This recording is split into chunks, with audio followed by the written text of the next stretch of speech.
Good morning, good afternoon, and good evening to everyone. I'm Manjyot Ahluwalia, Senior Program Officer for US and International Climate Cooperation at the World Wildlife Fund. And I'm beyond thrilled to welcome you all to the UN Asia Pacific Climate Week side event, a whole of society approach to the race to zero. Now, before we begin the discussion, I want to provide some housekeeping items. This event will be in English with simultaneous translation in Japanese.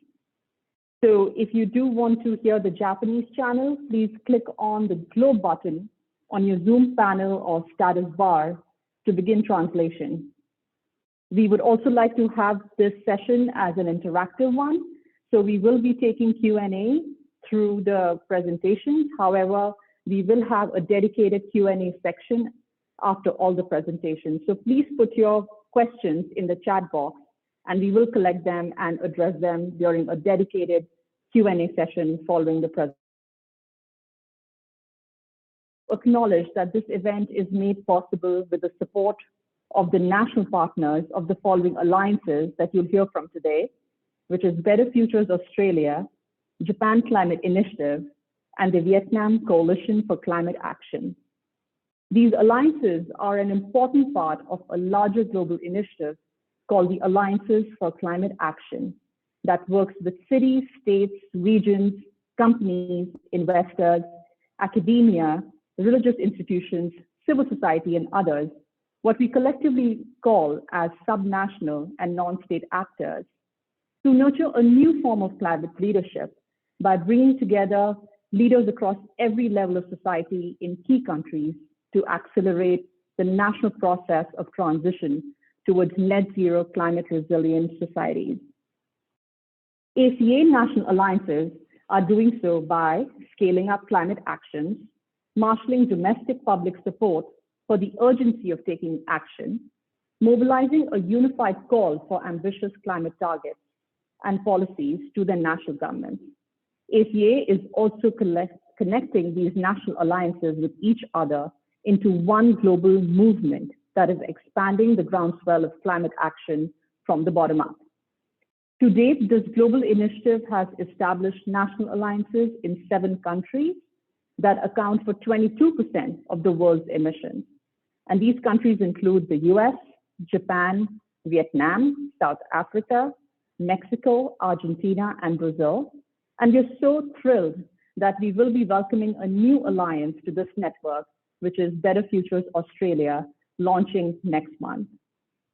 WWF is proud to implement this initiative together with its 6 global partners, including the Avena Foundation, C40 Cities, CAN International, CDP, the Climate Group, and the Viet Business Coalition, in collaboration with leading partners at the national level and thousands of institutions that have joined these alliances.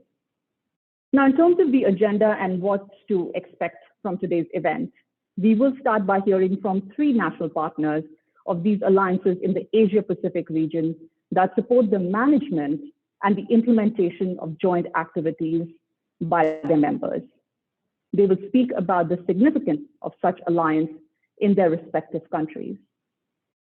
Next, we will hear from the signatories or members of each of these alliances to share their insights about their individual climate journey and the power of collaborative leadership as part of these alliances. We will then move to a moderated Q&A, so please keep putting your questions in the chat. And last but not the least, we will hear from the UNFCCC Climate Champions Advisor, Andrew Hyam, on how the whole of society approach and this growing momentum for net zero can help on the road to COP26 and for this critical decade of delivery as we look to accelerate the transition to inclusive net zero future no later than 2050. Now, knowing that time is of the essence, let's get right into the discussion. I have the pleasure of introducing the first panel, which is Ken Tanaka, Climate and Energy Officer at WWF Japan, who's also leading the work of Japan Climate Initiative as a member of the Secretariat, along with CDP Japan and the Renewable Energy Institute. Second, we have Ms. Nhung, who is the Climate and Energy Practice Lead at WWF Vietnam and a partner of the Vietnam Coalition for Climate Action, also co-organized with Green ID as the national partner. And finally, we have Julianne, who's from Climate Action Network Australia, serving as the executive director. And CANA aims to grow a strong, effective, diverse climate movement in Australia. And this includes supporting the up-and-coming Better Futures Australia Alliance. With that, over to you, Ken, and tell us all about the Japan Climate Initiative.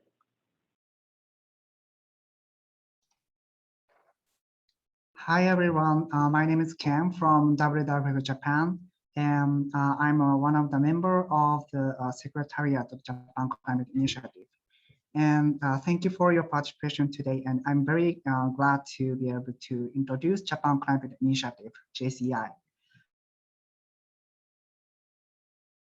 Actors that committed to standing the front line of decarbonization in Japan and the world to realize the Paris Agreement. And as of today, we have 660 signatories from a wide range of sectors and constituencies, including businesses, investors, local governments, such as Tokyo, representing JCI today as a panelist, and universities, religious groups, and youth groups, and so on.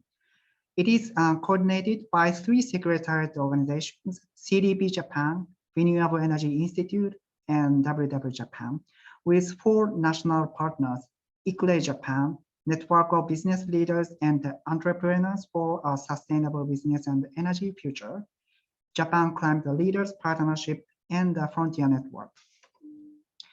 Since our establishment in 2018, we have implemented various activities that would be categorized in 2 main pillars that we think are important as a coalition of non-state actors. One is action pillar, to escalate the climate target and action level of the signatories and make it more aligned with 1.5 degrees Celsius. JCI has launched an inner circle called JCI Race to Zero Circle. That is offshore partner of the Race to Zero campaign, led by the UNFCCC high-level champions team. And I believe this circle plays a role to elevate the commitments and actions of the signatories by joining the campaign, as well as to bring them together to global community, so that they can push the national government to raise their ambition before COP26. The other pillar is the advocacy pillar, where JCI collects and raises voices of the signatories as one strong voice to advocate more ambitious climate targets and policies to the national government. This April, there was a surge of voices raised by Japanese non-state actors, including JCI, calling for more ambitious targets, NDC and renewable targets by 2030. As a result, the Japanese government committed to reducing its GHG emissions by 46% by 2030, and keeping pursuing efforts to reach 50%. Now that Japan is one of the net zero committed countries, it is very crucial for JCI to make these 2 pillars thicker and stronger. So we as a whole of society can get on the track towards 1.5 pathway. And also we think this is very important, become more important for JCI to work together with other non-state actors in the world, including Vietnam and Australia, to make a bigger impact. So for that, we look forward to our future collaborations with other signatories, other non-state actors in the world. And I hope today's event will be a great opportunity to make that happen in near future. Thank you for your patience.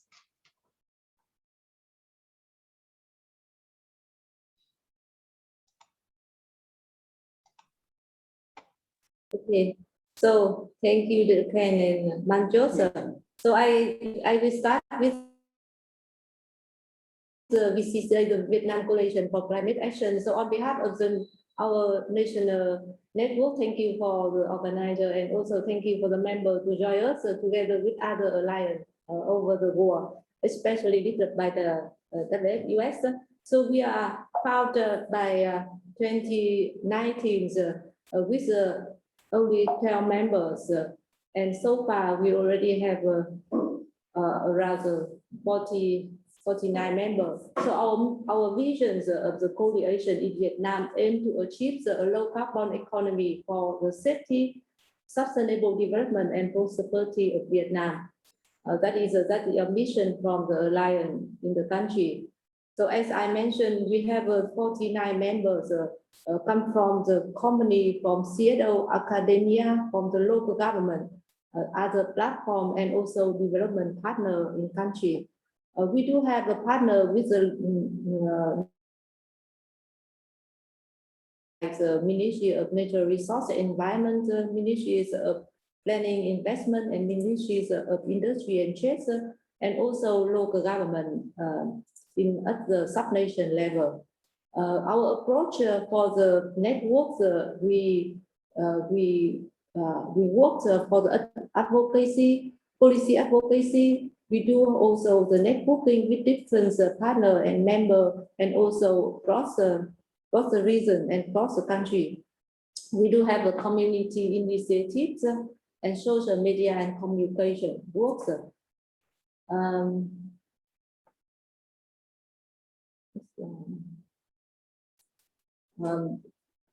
I think together with the approach, we have a very 6 key initiatives under the alliance.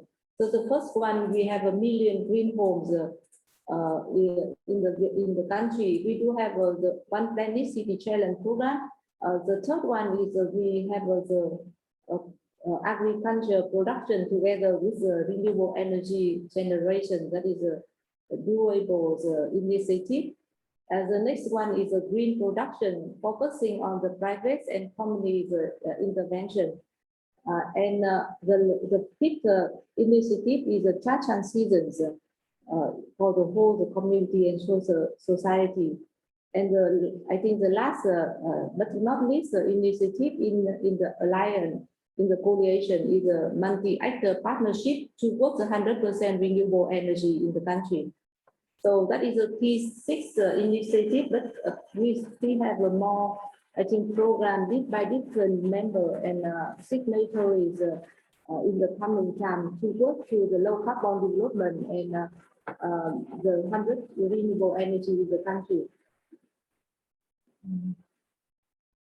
So our vision activity is we do have some promotion, especially on greenhouse gas reduction during the Earth Hour event of 2021. We have the concept of net zero disseminate at the social media and launch events at the university, and the recent policy position paper on the net zero target on green growth strategy of Vietnam.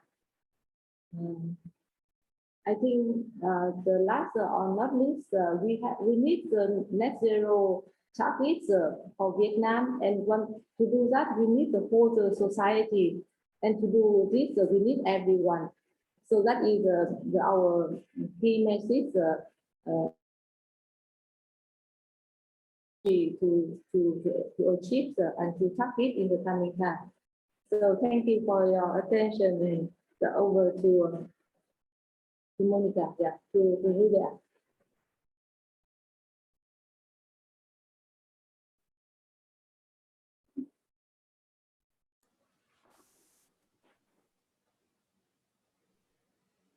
Thank you, Nhung.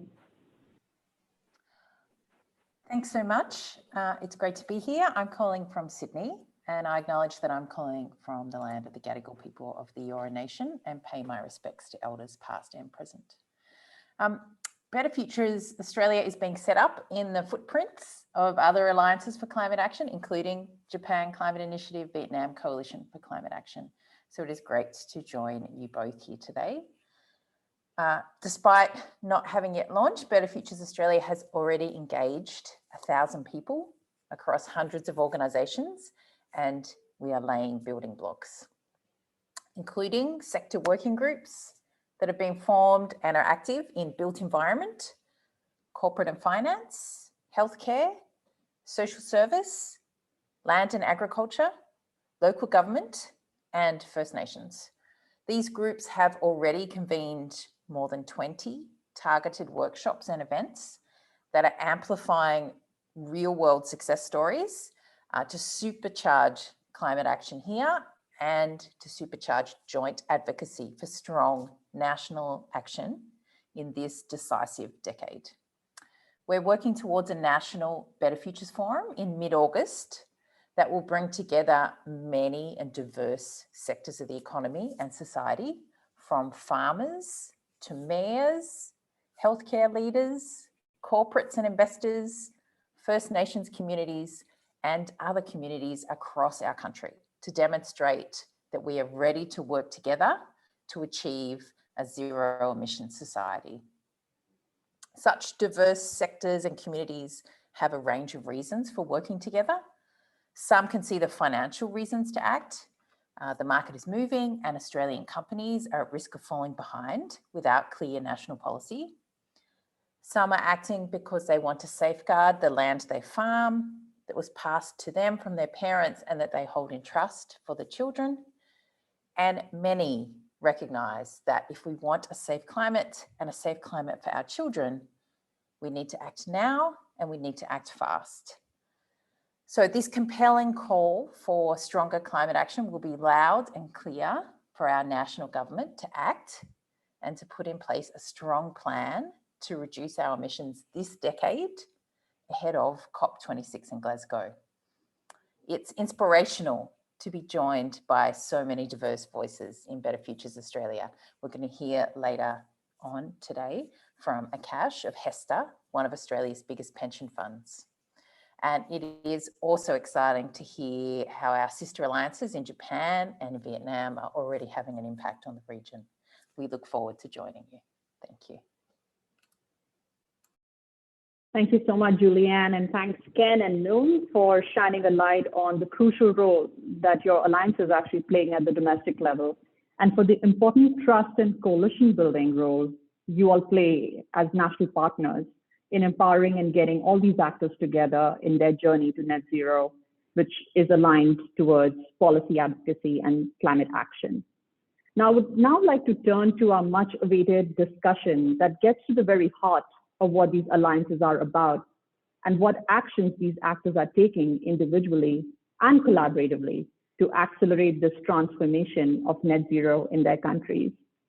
So allow me to introduce you to Ms. Chiba, who is the Deputy Director for Carbon Policy Planning for the Tokyo Metropolitan Government. Tokyo is a member of the Japan Climate Initiative. Welcome, Ms. Chiba. Mr. Shirok, who is the CEO of Shire Oak International and a member of the Vietnam Coalition for Climate Action. And finally, Mr. Sajdeva, who is the Senior Responsible Investment Advisor for HESTA, which, as Julianne noted, is part of the up-and-coming Better Futures Australia. So my first question is now for Ms. Chiba. Many subnational and non-state actor institutions in Japan, including Tokyo, are increasingly setting their own 1.5C aligned targets and joining teams such as the UN-backed Race to Zero campaign, which was launched a year ago by the COP25 and COP26 climate champions, Gonzalo Munoz and Nigel Topping, to rally subnational actors to set credible and 1.5C aligned 2030 and net zero 2050 goals. Given the emissions profile of Japan as a country, delivering on these targets inevitably calls for the transformation of the power sector. Could you please tell us how Tokyo has approached this critical challenge and what kind of goals have you set? Okay, thank you very much, Manjyot. And again, thank you for inviting me to this splendid event today.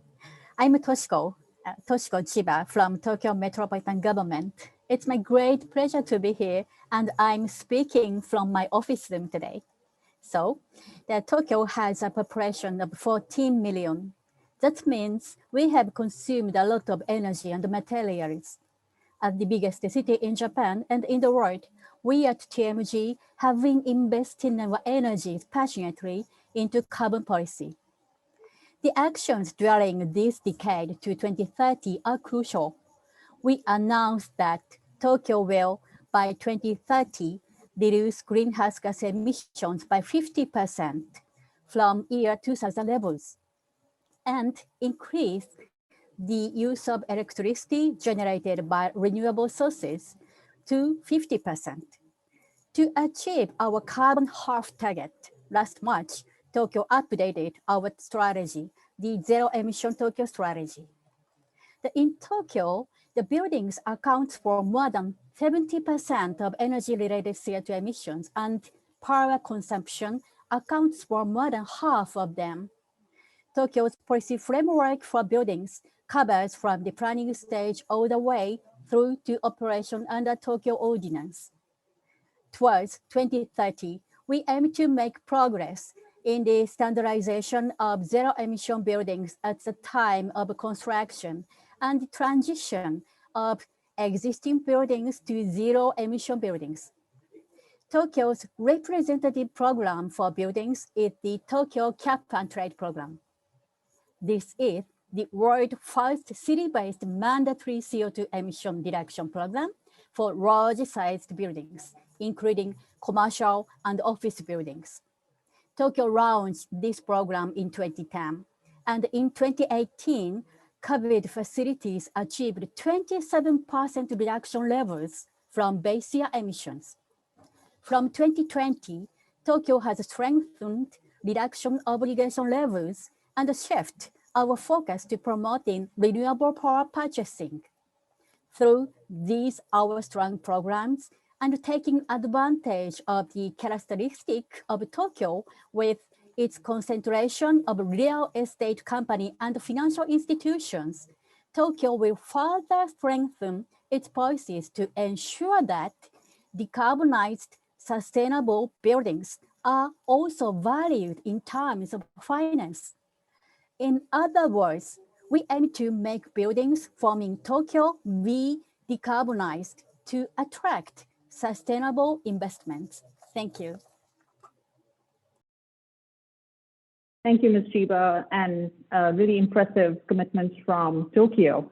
And really great to see the action at the subnational level, which then hopefully rolls up at the national level. And also how Tokyo is actually contributing to the breakthroughs in the power sector, which are indeed critical for Japan's emissions and GDP. Now I turn to a similar question, but from the private sector perspective. So Mr. Shirok, we know that the private sector has a critical role to play in this transformation to a net zero future. So as an energy company, Shire Oak in Vietnam is committed to net zero. And could you please tell us more about this target and why your company is committed to net zero, and a little bit about how you are implementing this bold commitment? No, absolutely. And listen, thank you very much for inviting us to speak today. These are really important dialogues. This is the critical decade.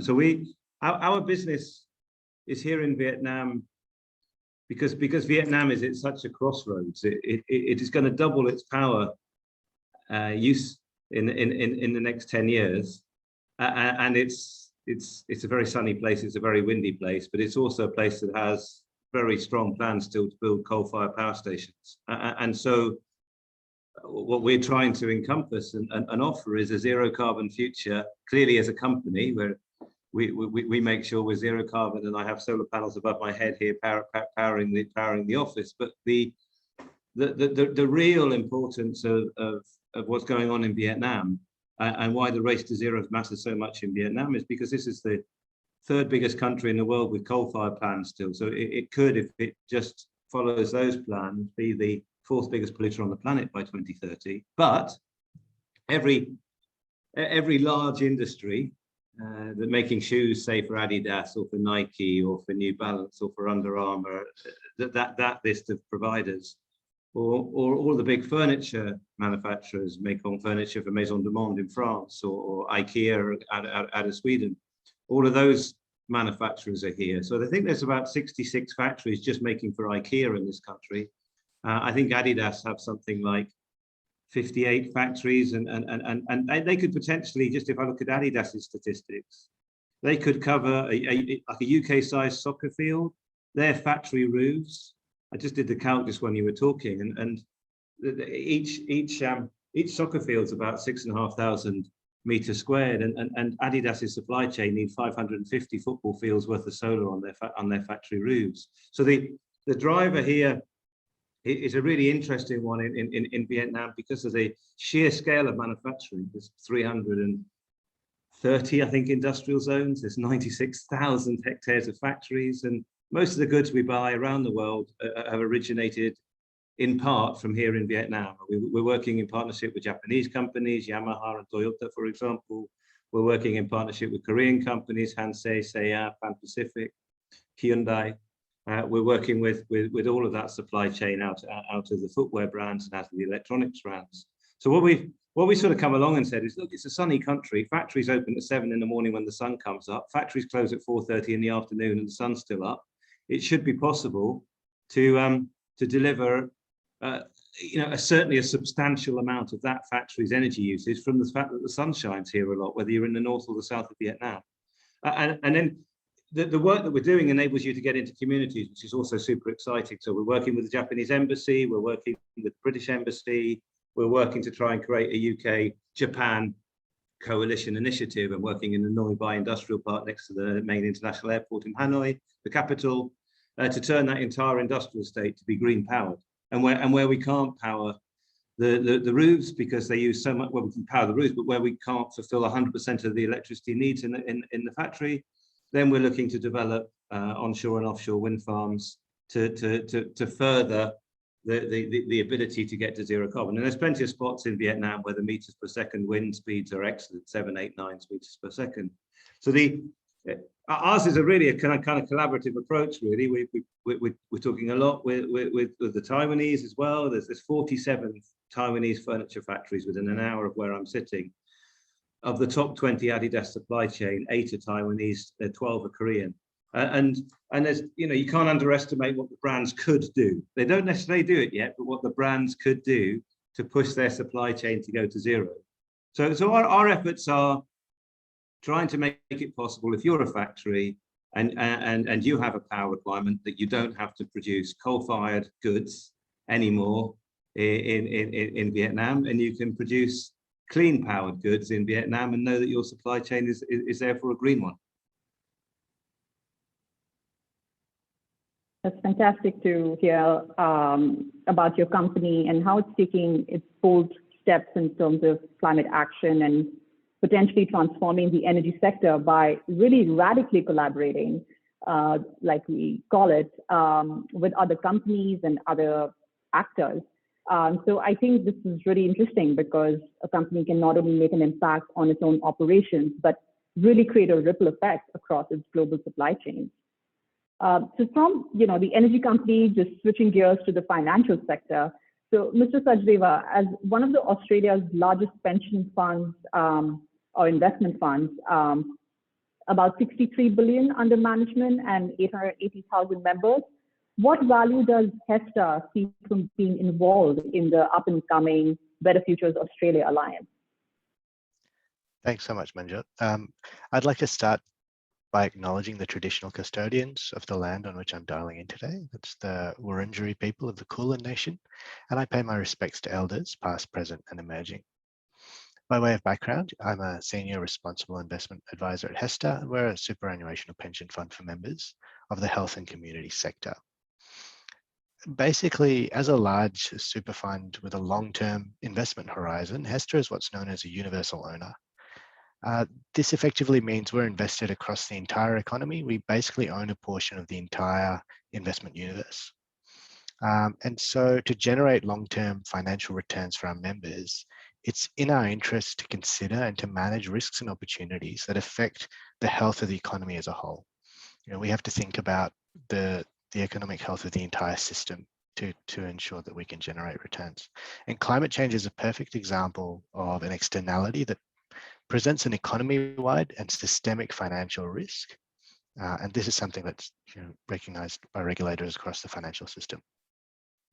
So the challenge for us is that we can't mitigate the climate-related financial risks to our own portfolio simply by divesting or just selling out of our own fossil fuels investments. We need to be part of a concerted effort across society to mitigate climate risk globally. And this has to include government, regulators, investors, business, and the community at large.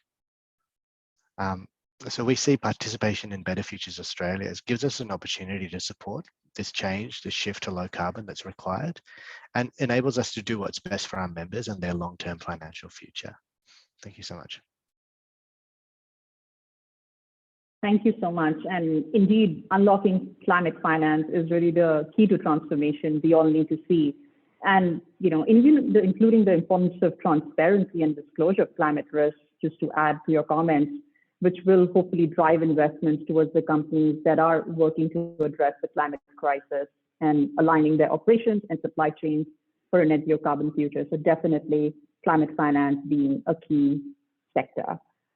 Well, we all heard great examples of how these actors are taking individual climate action, and I thank you all for this panel. For my next round of questions for this same panel, I would like to turn to the importance of collaboration with other actors and how together we can create tipping points to transform key economic sectors, which are very material to your countries and your GDP, which includes energy, power, transport, and many others, and how we can build a critical mass of actors that can positively influence and increase ambition of the national government as well. So I would like to turn back to Ms. Chiba on your second question. So Tokyo has demonstrated leadership not only through its own actions, as we heard, but it has in fact joined forces with others in your city. And of course, you are also a part of the Japan Climate Initiative, with whom you have issued a joint call to raise Japan's nationally determined contribution to the Paris Agreement and its renewable energy target. So as the government of Japan announced its revised emissions reduction target recently, please tell us why you think Tokyo needs to work with other actors and the national government to decarbonize faster. And if you could shed some light on what collaboration looks like, or could look like in the power sector, and how a whole of society approach can help Japan meet and even exceed its NDC and really increase its renewable energy targets. Okay, what we can say for sure is that the ambitious goal of realizing the decarbonized Tokyo cannot be achieved by TMG's administration alone. Not only Tokyo, but also the other other participants. We need efforts in the Tokyo metropolitan area across our country, and we also need a wide range of participation of all actors, including the residents, businesses, and organizations. The same is true on strengthening energy efficiency and promoting renewable power usage in Tokyo. We need partners. Since the CO2 emissions are closely tied to daily lives and activities, the collective action of residents, businesses, and organizations has a significant impact on climate change measures.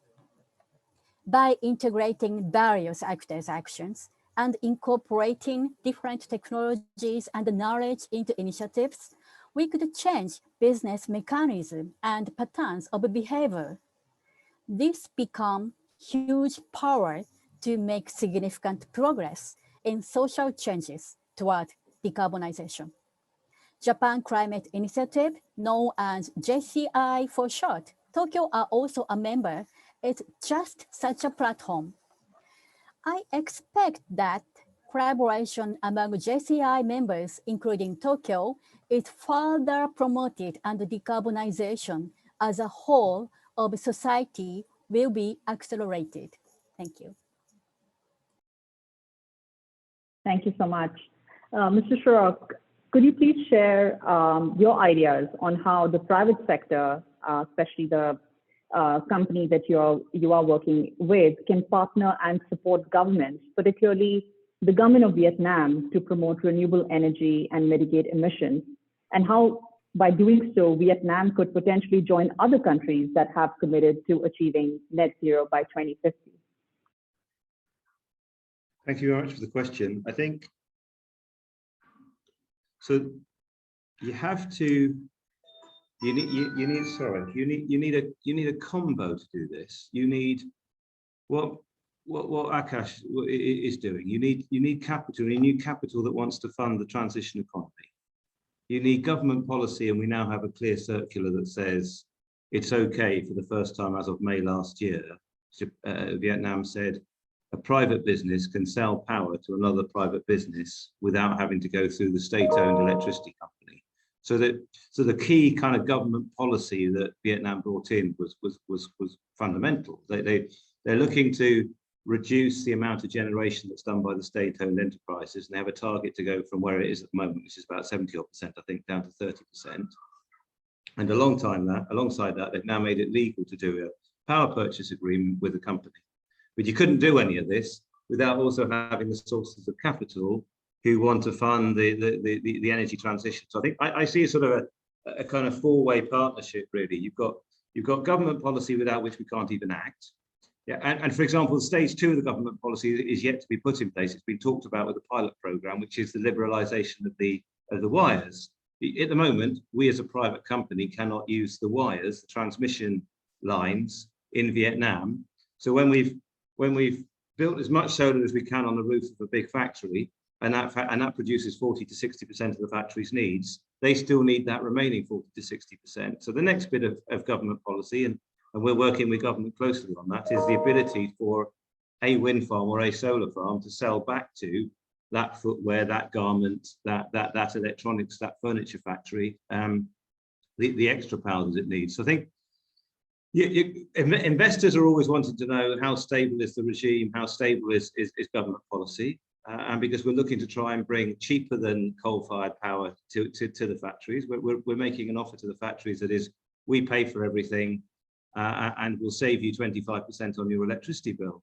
And that's been possible simply because government has said, right, we'll let you now, the private sector, go and fund mini power stations on the roofs. So then the next step, which I think is a really exciting one, is 3/4 of the industrial parks in Vietnam are owned by the government or run by the local regional department of investment and trade.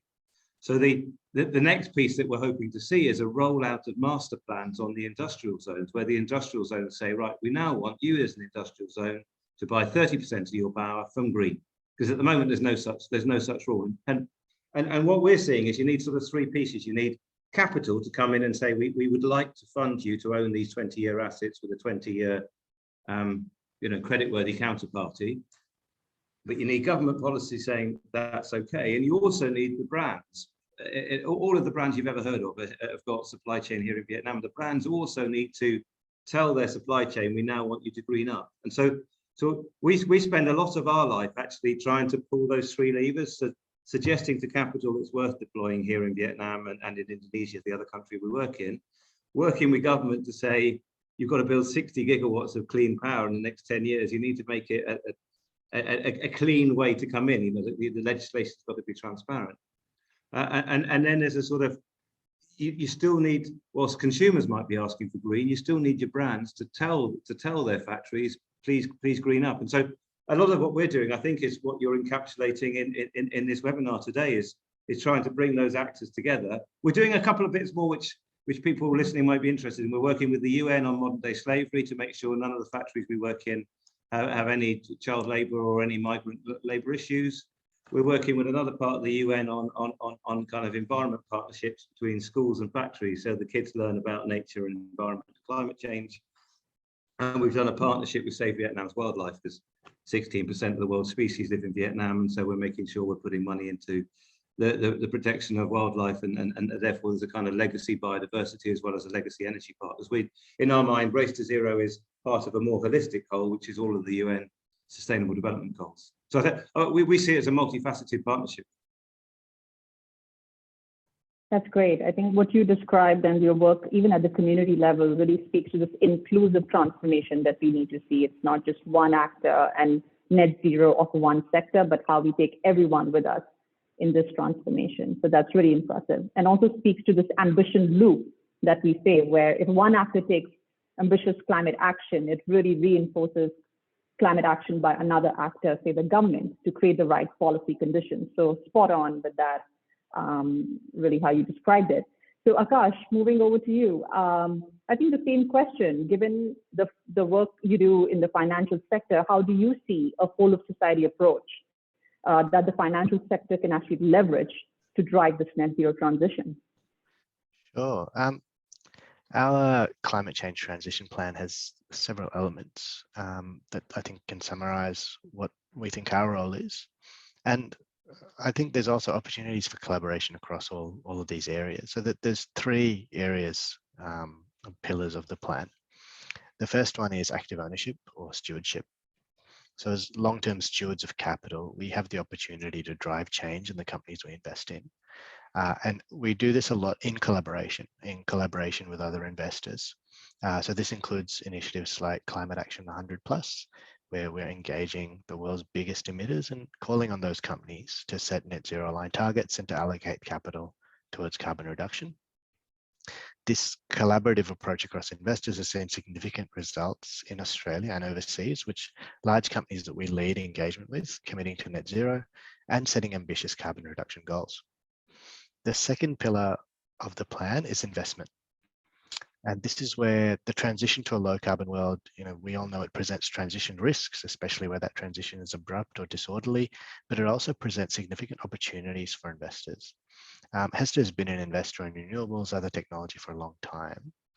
And we've identified that in the wake of COVID-19, we see an opportunity for a green-led recovery consistent with the Paris Agreement goals. And this isn't unique. A lot of people have spoken about the potential for a green-led recovery, but I think we recognize that we can't do that ourselves. We need long-term commitment from political and business leaders, non-state actors, and the broader community. Specifically for Australia, we've called for national bipartisan commitment to net zero emissions by 2050 and a clear roadmap for how we're going to get there.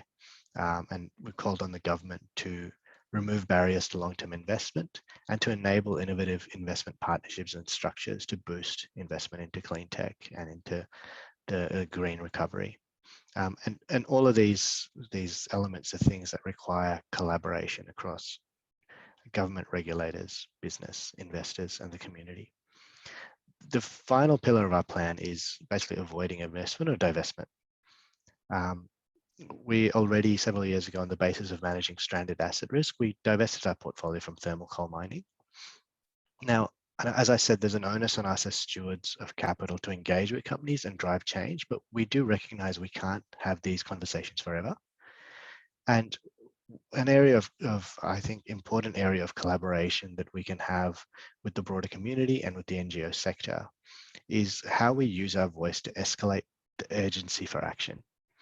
And where companies are not responsive, or where even governments are not responsive, I think being able to escalate that call for urgency is really valuable. And this is a key role that I think that collaboration across the community and with non-state actors can actually play. That's fantastic. And I think the signaling, if it comes from investors and shareholders, that can really make an impact, to have actors really think about whether they're going to be in business in 5 or 10 years and what are the real climate material risks that they may need to disclose as a result. All right, great. So thank you all for these great real world examples of climate action and leadership and a whole of society approach to this transformation. Now, if I may, I would like to do a little bit of a bonus lightning round. And this is a challenge to you speakers. In 1 minute, what would be your message to the audience that you really want them to today go home with? Keeping the same order, like starting with Ms. Chiba, then going to Vietnam, and then Australia. Okay, thank you. Bonus time. So Tokyo is a signatory of Race to Zero campaign. By making collective commitment and actions of non-state actors towards net zero through Race to Zero, we can push and support the national governments to raise their ambitions to achieve the 1.5C goals. In addition, such collaboration also makes us encourage each other and leads to enhancing each other's efforts towards realizing the decarbonized society. Now, it's time to act.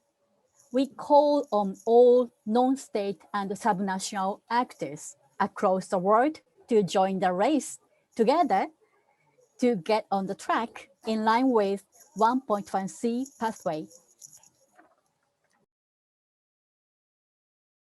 Thank you.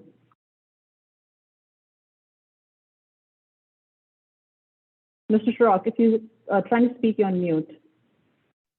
I managed to take you off the screen and lose you at the bottom of the taskbar. I don't know what I touched. Sorry. My 1 minute. Last year, 9,000 megawatts of solar rooftops got built in Vietnam. That took Vietnam from nowhere on the charts to the 7th most important deployer of solar power in the world. So, and the country needs to build a new 60,000 megawatts of power, but we can do that in 5 years just by putting solar rooftops on all of the factories. So I think that the message I want to really take away is we can make every factory in the world clean, green, zero carbon pretty much immediately. We can do it and save costs, and we can do it in a way that our company's doing, whereby we're employing local people, making sure you don't do it in a modern day slavery way, and by putting money into conservation in the local community and educating and partnering schools and factories together. So we have the solution. And the time is now. So 2050 seems far too far away. I'd be setting really much tougher targets by 2030 for as many companies as dare do it, because we can hit them now. Fantastic. Akash. Thanks. So as a superannuation fund, HESTA effectively has a fiduciary duty to our members and to their financial future, to their retirement outcomes. And I think there's clear recognition that climate change presents a clear financial risk to our members. And so on behalf of the members, it's incumbent on us to address financial climate risks and to address those financial climate risks across the entire economy. That requires the world at large to commit to net zero, as well as the commitment that we've made within our own fund to be net zero by 2050 and to significantly reduce emissions, like Mark mentioned, by 2030. And I think this sort of platform is essential for us because we know we can't do it ourselves. We know it's the entire world and all the aspects of the community that have to move towards net zero together. Thank you.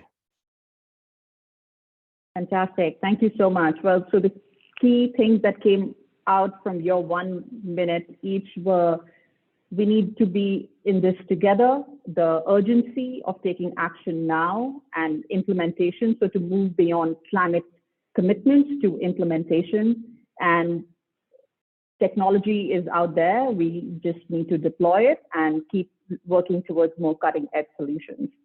So thank you so much for this. And with that, I would like to now move on to our moderated Q&A time of the panel. And we do have a few questions that have come up in the chat. And I think the first one is on advocacy, if one of you would like to take a stab at it.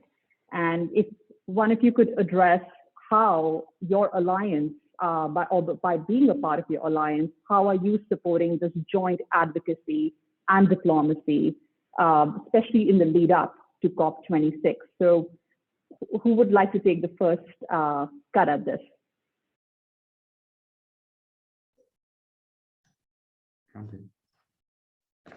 You want me to come in?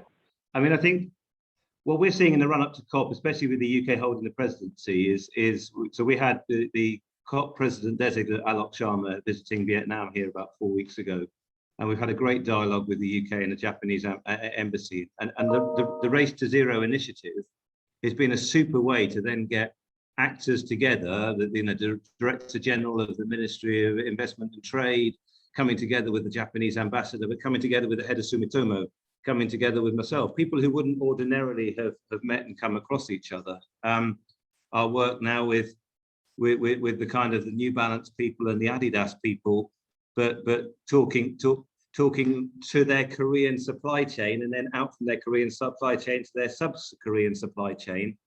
Again, sharing that Race to Zero message. So the convening power of Race to Zero, if used effectively, I think, by the embassies and the NGOs, has meant that we've rippled out to companies we would never have heard of who have substantive footprint here in manufacturing here in Vietnam. And in turn, I think this is a vital point, their voices then get heard by government.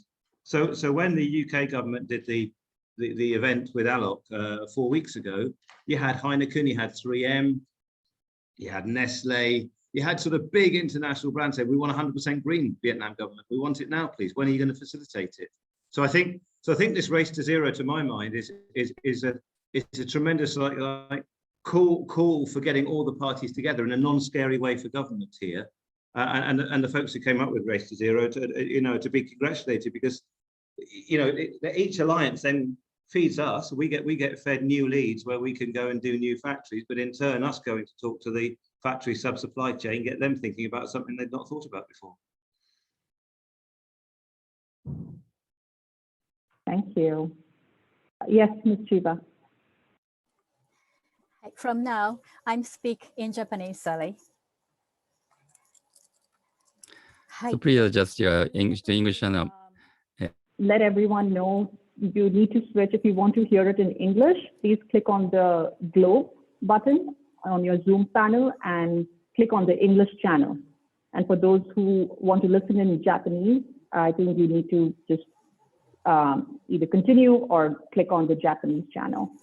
Thank you. Please continue. Thank you, Manjyot. So, Okay, so first of all, in the beginning, Mr. Ken Tanaka has introduced about the JCI in the beginning. In this year, JCI Race to Zero, the biggest topic in this year. In April this year, from companies, local governments, and other kind of stakeholders have listed their names, and we have made recommendation to the national government that we should enhance our measures to achieve the target. As far as I remember, this type of message is joined by all the different actors. This is the first time ever happened in Japan to do so. So in that sense, our aspirational companies, citizens, and also including financial organizations, now we are making a big tide wave toward this goal target. And in the local government's level, including mine, Tokyo Metropolitan Government, by 2050, but then by what should we do by 2030? From this perspective, we are reviewing our target again, and also we are thinking of new measures and to readjust the plan as well. And Tokyo Metropolitan Government wants to lead this effort in front. So that is, so that it would encourage Japanese national government to make more aggressive moves toward its targets. That ends my comment. Thank you. Thank you. And Akash, I know like the BFA is just coming up, and if advocacy is one of the pillars, could you shed some light on your plans? Yeah, sure. So as I said, HESTA is a super fund for workers in the health and community sector, and we participate in the BFA Health and Community Working Group. And so on behalf of the Climate and Health Roundtable, we, as well as 60 other organizations, signed an open letter to the Prime Minister and to the federal government. That was one, calling for the prioritization of health in Australia's NDCs. And that really means a commitment to 1.5 degrees is the most safe outcome. A second, a commitment to decarbonizing the healthcare sector and establishing mechanisms for an Australian sustainable healthcare unit. And the third was to implement a national strategy on climate, health, and well-being. And we see this as a really important initiative, and for Hester ourselves, important way to frame climate change, not just from a financial perspective, but also from a health perspective.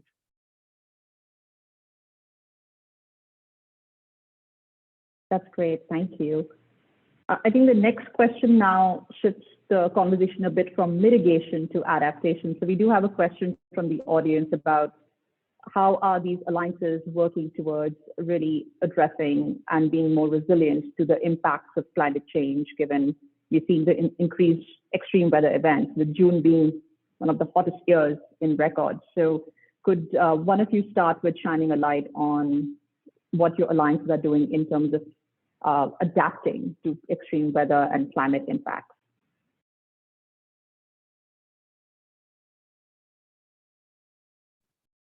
I'm happy to make a comment. I'm not sure it's going to quite answer the question. So here in Vietnam, with the Climate Action Alliance, we were all conscious that the Mekong, where I'm here in Ho Chi Minh City, a third of all food comes from the provinces of the Mekong.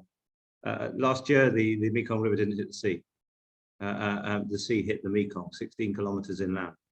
And so the awareness that the alliance is trying to bring to Vietnam, here to southern Vietnam, is this is really serious for this country. It isn't something that's esoteric. It's completely not consistent with putting more coal-fired power stations on the bars.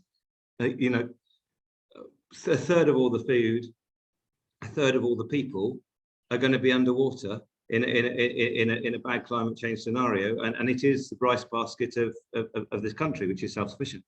So we then do that. We are involved in some nice simple things with WWF, with the Alliance, which is just around educating schools and educating teachers in the Mekong about climate change. We put solar panels on schools. We put solar panels on remote clinics. We've just been asked to do the same by AstraZeneca on some of the remote clinics that they support. But it's very soft. It's just explaining that, you know, outside of these pretty peasant villages, there's this kind of global phenomenon going on, and you know, it's going to hit the people who live near here, who harvest rice every day and earn very little from what for them is a subsistence economy. So it's very much grassroots education, I guess, that VCCA gets involved in, and trying by practical examples to offer very basic solutions, really. And just to join the dots, it's about joining the dots. Right.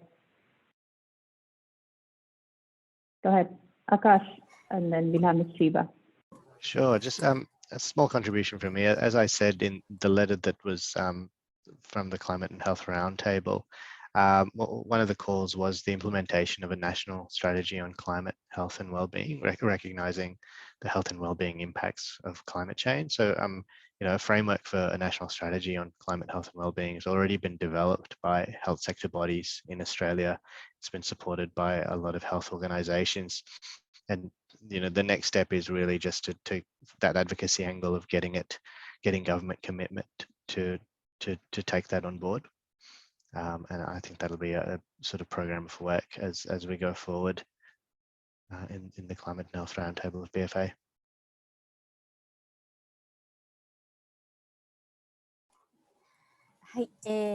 Well, at Tokyo and in Tokyo again, as was the questions, we are also putting greater importance on adaptation rather than the mitigation.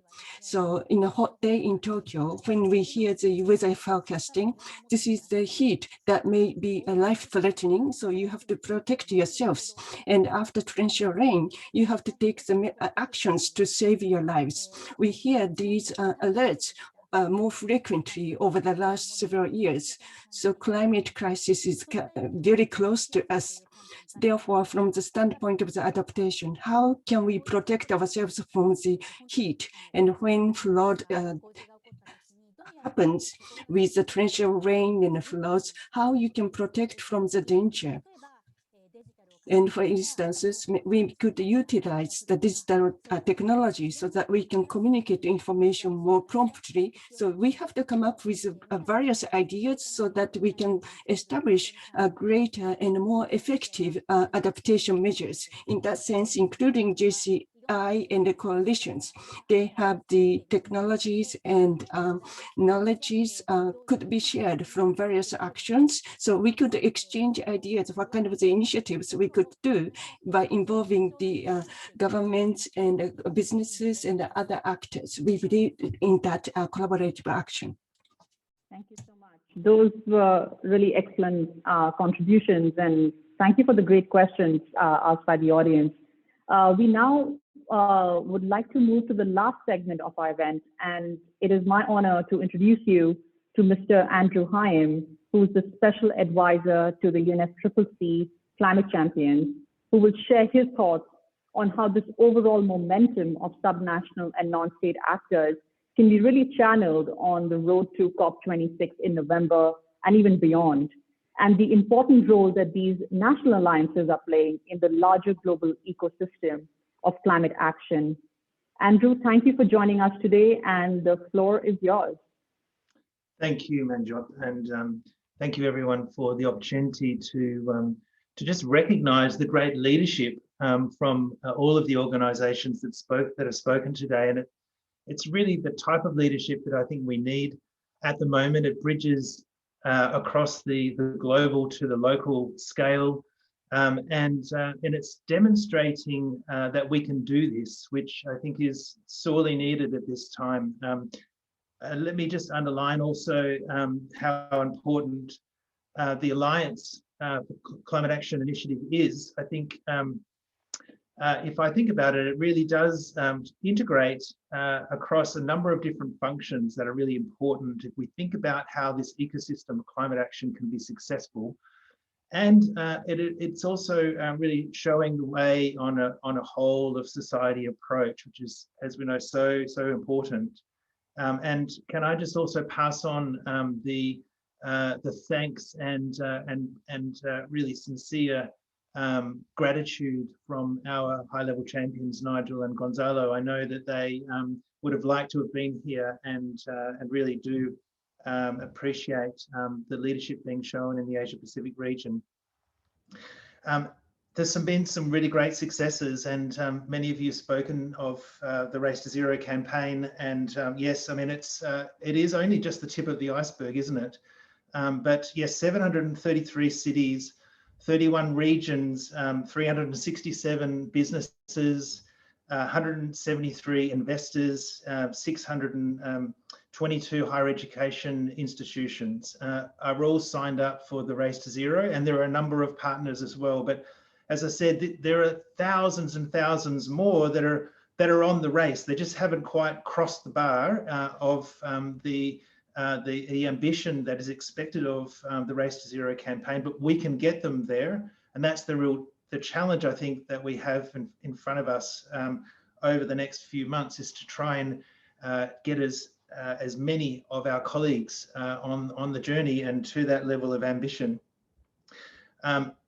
Shall I just also acknowledge that while the Race to Zero has been successful, it stands on the shoulders of giants who have for decades campaigned and worked hard to build the basis for the success that we're seeing now. But also, let me be clear that we are far off track. I mean, we are way off track. And while we have seen progress, we are still at the moment likely to see a 2.4 degrees Celsius world emerge, 2 degrees at best, and that's if we see the full implementation of all the commitments that we have before us. And the problem is we have an implementation gap. We don't just have an ambition gap. And I think that's where I think the Alliance for Climate Action and the work that you're all doing can be so important. You're at simultaneously addressing the implementation gap and the ambition gap. And I think you're also helping to, through the integration that you're doing across sectors, you're helping to sort of break through with solutions across all sectors of the economy, which I think is the third part of success. What success looks like is truly transformative actions across all sectors of the economy.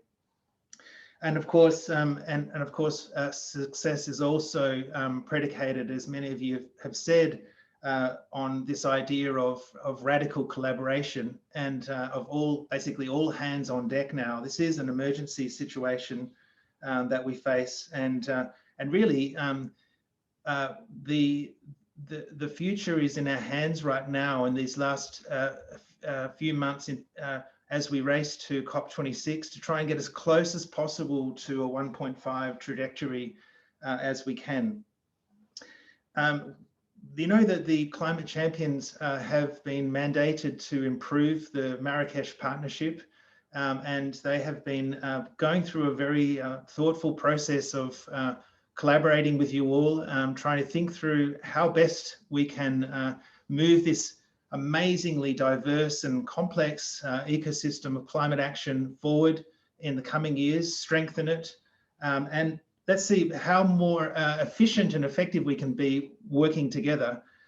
We all perform different functions in this ecosystem, and many of you have spoken to some of the functions that are important: the goal setting and the roadmaps, the scaling of action, the orchestrating and the connecting of the dots, and this collaboration. But maybe if I just leave you, I think one thing that hasn't been mentioned, which I think is very important, the role that you're playing, is that you're managing the politics of change, which is so fraught and difficult. This is a real big challenge. And I think the alliances are helping with that very, very important function at the national level, because I think, you know, we have this theory of change that that non-state action can create the headroom for national governments to do more, but they can't. That theory of change breaks down unless you get the politics right. And I think that's really important. We've seen success in Japan and Vietnam, and hopefully our Australian colleagues will be able to do likewise. Let me finish by just saying that isn't this exciting? I mean, we are creating the future. Some of the work that we're doing is just absolutely enthralling. I mean, to some of what Mark was talking about in creating a new energy economy in Vietnam, creating opportunities for people to have decent work, and creating opportunities for better livelihoods. I mean, it really is a real honor and privilege that we are embarking on this together. So thank you all very much for the work you're doing, and all power to you. Thank you, Andrew, for this charge as we set our gaze on COP26 and the decade of delivery ahead of us. And also thank you for your work with the Champions team that provides such a good space through the Marrakesh Partnership and campaigns such as Race to Zero that bring all these subnational and non-state actors, which also actually indeed end up signaling to their national governments that they stand ready for this transformation. And as Alliances for Climate Action, we are very excited about our partnership as an accelerator to address really this implementation gap and leverage the influence at the national level of the politics of climate change. Friends, as you heard from today's discussion, it will take all of us to realize a net zero future that works for everybody. And we invite more actors to join these alliances across not just the Asia Pacific region, but around the world, in your countries, and across various other constituencies, which are some of the unusual suspects of taking climate action. And we all have a role to play in building the future, as Andrew said, that we want. And we are only stronger if we do this together. So with this, I would like to thank all the panelists for your remarks, and thank you to the audience for tuning in. And with that, we conclude the event and hope you continue to stay safe. Goodbye.